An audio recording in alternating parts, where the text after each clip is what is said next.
چور باز نے الٹے ہاتھ کا تھپڑ گھما کے اسے دیا۔ اتنے گرس ان خانزادوں میں ہوتے تو ان پہ یہ نوبت نہ آتی۔ وہ سرکاری کرسیوں پہ بیٹھے ایسے فارغ لوگ ہیں جنہیں اقتدار بچانے کے علاوہ کوئی کام نہیں آتا۔ وہ اپنی وحشت زدہ آواز میں چلایا تو اس سناٹے میں اس کی آواز نے دور تک سفر کیا۔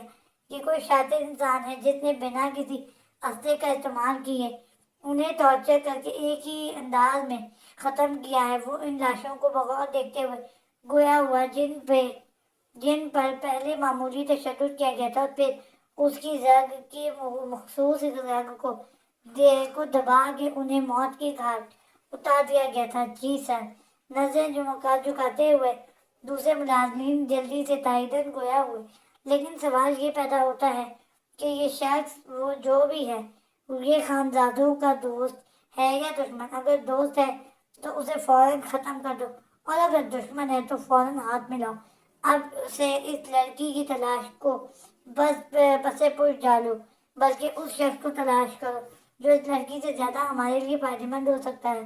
اس نے بہت تفصیلاً اپنے آدمیوں کو بات سمجھاتے ہوئے کوٹ کی جیب سے سگار نکالتے ہوئے سلگایا تو اس لائٹر کی مدھم سی روشنی میں اس کا جلا چہرہ مزید بھیانک لگنے لگا۔ سگار کی کش لیتے ہوئے اس کے منتشر ذہن میں یہ سوال بار بار گونجنے لگے۔ اس کے دل و دماغ کی دوڑیں ہلا رہا تھا۔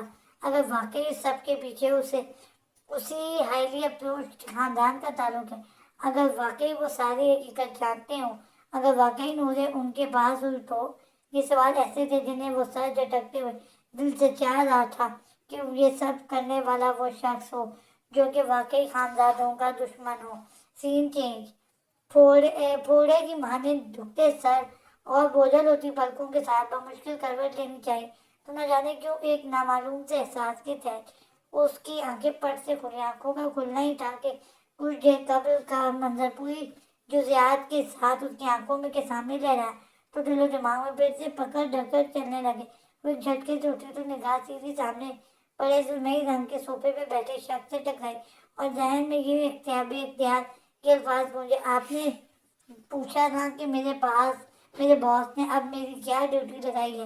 بھاری پراسرار آواز میں کانوں میں گونجی، انہوں نے میری یہی ڈیوٹی لگائی ہے کہ ایسے رفتہ رفتہ آپ کی سانسوں میں تحلیل ہو جاؤں اور انہیں جلدی سے اپنے مشن کے لیے ایک اور نعرہ دے دوں۔ وہ بھاری خمار آلود لہجے میں کہا تو اسے نہ جانے کیوں ایسے محسوس ہوا کہ جیسے وہ بات کی اختتام میں مسکرایا ہو۔ اسی دوران اس نے اس کے ہونٹوں میں پہ جمائے ہاتھ کو ہٹایا۔ انہوں نے یہی ڈیوٹی لگائی ہے کہ ایسے رفتہ رفتہ آپ کی سانسوں میں تحلیل ہو جاؤں اور انہیں جلدی سے بار بار یہی الفاظ اس کے کانوں میں گونج رہے تھے، جبکہ ششدر اور بے یقین نگاہیں ان پہ مرکوز تھیں جو اب اسے ہوش میں آتا دیکھ کے فکر مندی سے اس کی جانب بڑھ رہے تھے۔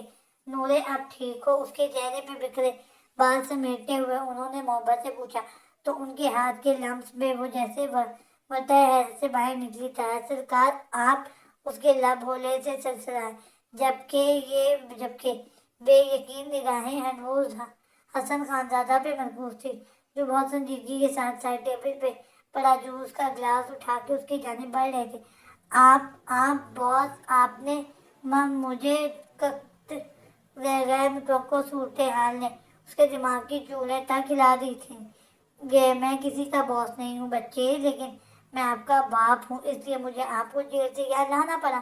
حسن صاحب نے جوس کا گلاس اس کے ہونٹوں سے لگاتے ہوئے سنجیدگی سے کہا تو اس کا دماغ مزید چکرایا گیا۔ آپ نے مجھے جیل سے آزاد کروایا تھا، پھر میں یہاں کیوں ہوں؟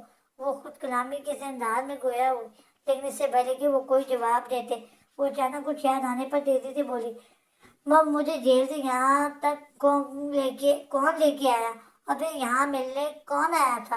یہ سوال پوچھتے ہوئے اس کی سانسیں تنگ پڑنے لگی تھی۔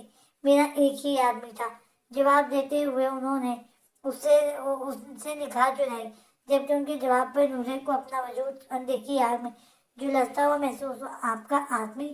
وہ شوق تھی، لیکن رفتہ رفتہ یہ شوق ختم ہو رہا تھا، رنج اور غصے میں تبدیل ہو گیا تھا۔ آپ جانتے ہیں کہ آپ کا آدمی آپ کی بہو کو ہراس کر کے آپ کے بیٹے سے ڈائیورس مانگنے کو کہہ رہا تھا. آپ نے مجھے جیل سے آزاد کروایا تھا تو مجھے اس چار دیواری میں قید کیوں کیا؟ مجھے واپس حویلی کیوں نہیں لے کے گئے؟ یا پھر حویلی میں میرے جیسے قاتل کی جگہ نہیں رہی؟ شدید ترین اذیت میں مبتلا وہ چیخ رہی تھی، جبکہ اس کے الفاظ پہ ان کی آنکھوں میں ملال اترا. نہ تو کوئی آپ کو قاتل سمجھتا ہے اور نہ ہی کسی نے آپ کو قید کیا ہے، مگر ابھی آپ کو حویلی اس لیے نہیں لے کے گئے کہ پولیس اور عوام مسلسل آپ کے پیچھے ہے، اس لیے آپ کو کچھ عرصہ یہاں رہنا ہوگا.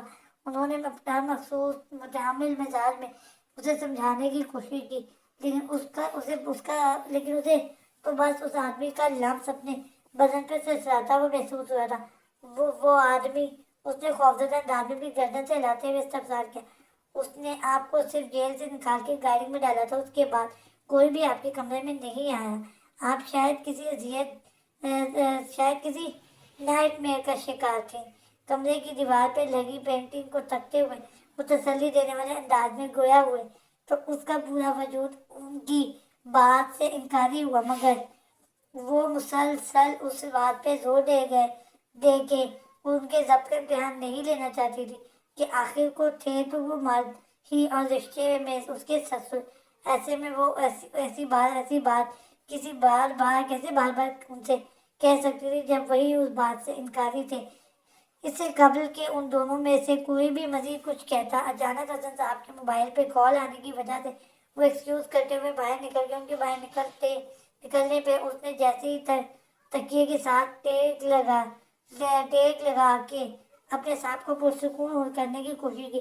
اسی لمحے کمرے میں دب کے آواز نے اس کی کوشش میں خلل ڈالا. تو آنکھیں واقعتے ہوئے دکھائی دینے والے نقاب پوش کو دیکھ کے اس کا لب ساختہ ہلے.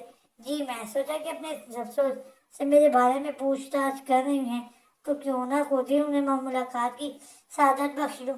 بے نیازی اور بے خوفی سے کہتے ہوئے وہ نپے تلے قدم اٹھاتا اس کی جانب بڑھا تو اس کی آنکھوں کی پتلیاں بھرنے لگی، جبکہ دل گویا کانوں میں دھڑکنے لگا. تاثر کار اس کے قدم خود کے بہت نزدیک دیکھ کے وہ ایک دم سے چلائے تو اس نے بدمزہ انداز میں سر ہلایا. رات کے پہر جب وصل کا موسم عروج پہ ہو، ایسے میں سر کو کون بلاتا ہے احمد خاتون؟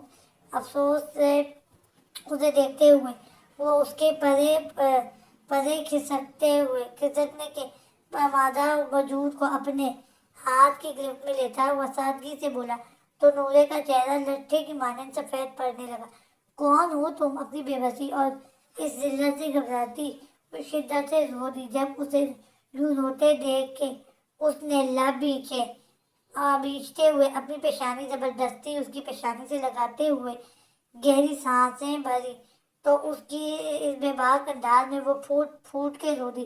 میرے لمس کو پہچانے میں وڈا بھاری گمبھیر آواز میں یک لخت اس کے جسم میں لہر بھر کو خون کی گردش رک سی گئی. اس نے آنسوؤں سے لبریز آنکھیں اٹھا کر اس کے چہرے کی جانب دیکھنا چاہا تو نگاہیں بھوری آنکھوں سے ٹکرائی تو دل انجانے خوف سے لرز اٹھا.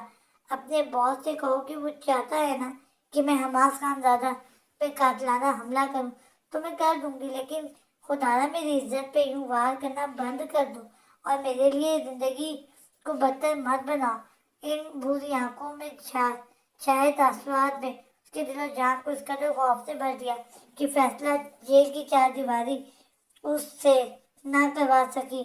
وہ اپنے ہی گھر کی چار دیواری میں محسوس کر گئی. اس کی اس بات مگر آنسوؤں سے بھیگی نم آواز میں کہے گئے الفاظ پہ اس شخص اس کی وجود پہ گرفت ڈھیلی پڑی اور یک لخت ختم ہو گئی. اپنی بات پہ قائم رہے گا. پرتپش سلگتا ہوا لہجہ اور پریشانی پہ محسوس ہوتا ہے شعلہ نما نفس. یہ لمحے کے 1000ویں حصے میں ہوا اور اگلے ہی پل وہ انجان شخص ہوا کے جھونکے کی مانند وہاں سے غائب ہو گیا، جبکہ وہ برف کا مجسمہ بنی وہیں بیٹھی رہ گئی. جاری ہے.